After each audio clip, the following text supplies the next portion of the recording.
Hi friends, welcome to my channel. ఈరోజు నేను బెండకాయ చట్నీ ఎలా తయారు చేయాలో చూపిస్తాను. బెండకాయ చట్నీకి కావాల్సిన పదార్థాలు: బెండకాయలు ఒక 1/2 kg తీసుకున్నానండి, పచ్చిమిర్చి, ఉప్పు, పసుపు, వెల్లుల్లి, జీలకర్ర. ఇప్పుడు బెండకాయ చట్నీ ఎలా తయారు చేయాలో చూద్దాం. ఫస్ట్ మనం స్టవ్ వెలిగించి బాండ్ పెట్టేసి పచ్చిమిర్చి వేయించుకుందామండి. బెండకాయ చట్నీలో మనకు కొంచెం పచ్చిమిర్చి ఎక్కువనే పడుతుంది.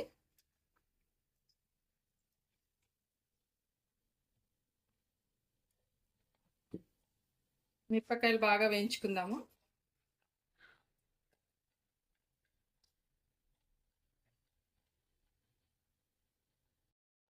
మనకు పచ్చిమిర్చి ఇప్పుడు బాగా వేగిపోయినాయండి. ఇవి తీసి ఒక గిన్నెలోకి వేసేసుకుందాము. మనం దీంట్లోనే బెండకాయ వేయించుకుందాం. అలాగే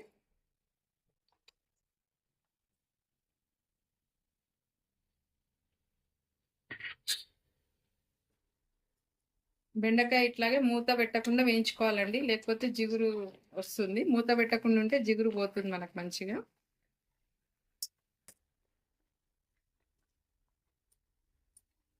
కొంచెం మెత్తగా పడే వరకు వేయించుకుందాం ఇట్లాగే.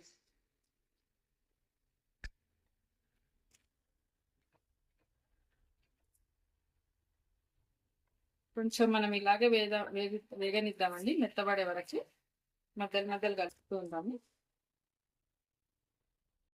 మనకు కొంచెం బెండకాయ ఇలా కొద్ది కలర్ మాగినంత వరకు వేగిన తర్వాత మనం దీంట్లో కొంచెం సాల్ట్ వేసుకున్నామండి.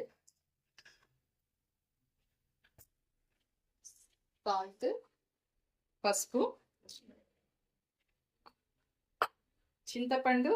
మనం ఒక నిమ్మకాయ సైజ్ అంతా చింతపండు వేసుకోవాలండి, ఇందాక మీకు చెప్పలేదు. వేసి కలుపుకుందాం, బెండకాయ మెత్తబడే వరకు కలుపుకుందాం.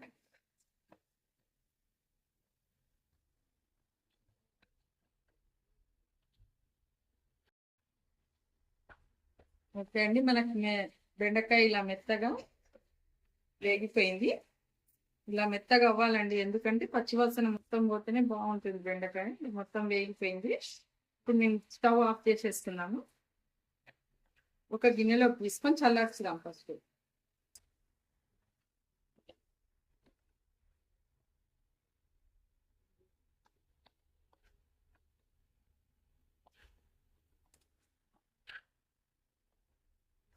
బాండి పెట్టి ఆయిల్ వేసుకున్నామండి. ఇప్పుడు పోపు పెట్టేసుకుందాము. బెండకాయ చల్లారేలోపు కొంచెం ఆయిల్ ఎక్కాక దాంట్లో కొద్దిగా జీలకర్ర, ఆవాలు,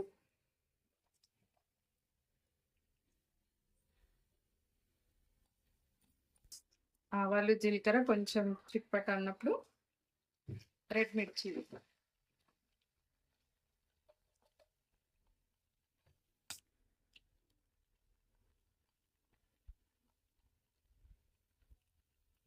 కరివేపాకు.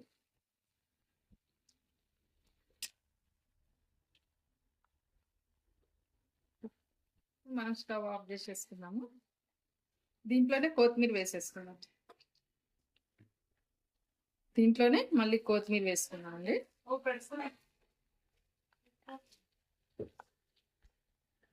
ఓకే, ఇప్పుడు మనం బెండకాయలు చల్లగా అయ్యాక గ్రైండ్ చేసుకుందాము.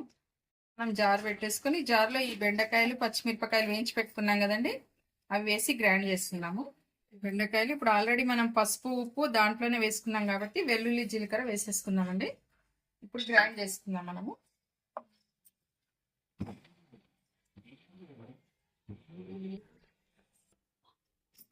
మనకి ఇలా గ్రైండ్ అవుతుందండి.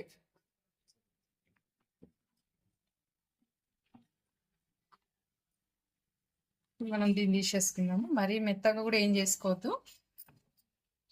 కొంచెం కచ్చాపచ్చ గ్రైండ్ చేసినా ఓకే. ఇది తొందరగా ఫాస్ట్ గ్రైండ్ అయిపోయింది. ఇది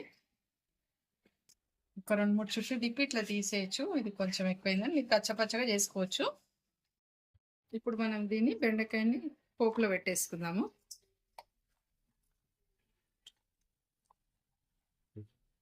ఇలా పెట్టేసుకొని మొత్తం కలిపేసుకుందాం. చాలా టేస్ట్ ఉంటుందండి. ఇది టమాటా వేసి కూడా చేసుకుంటారు.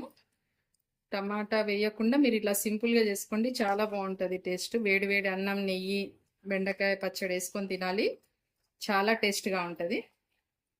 ఓకే, ఇప్పుడు మనకు బెండకాయ పచ్చడి రెడీ అయిపోయింది. ఒక గిన్నెలోకి తీసేసుకుందామండి. ఓకే ఫ్రెండ్స్, మనకు బెండకాయ పచ్చడి రెడీ అయిపోయింది. వేడి వేడి అన్నం, నెయ్యి, బెండకాయ పచ్చడి వేసుకోండి, చాలా టేస్ట్గా ఉంటుంది. అట్లాగే ఛానల్ని సబ్స్క్రైబ్ చేయండి, నా వీడియోస్ని లైక్ చేయండి, షేర్ చేయండి. Thank you friends.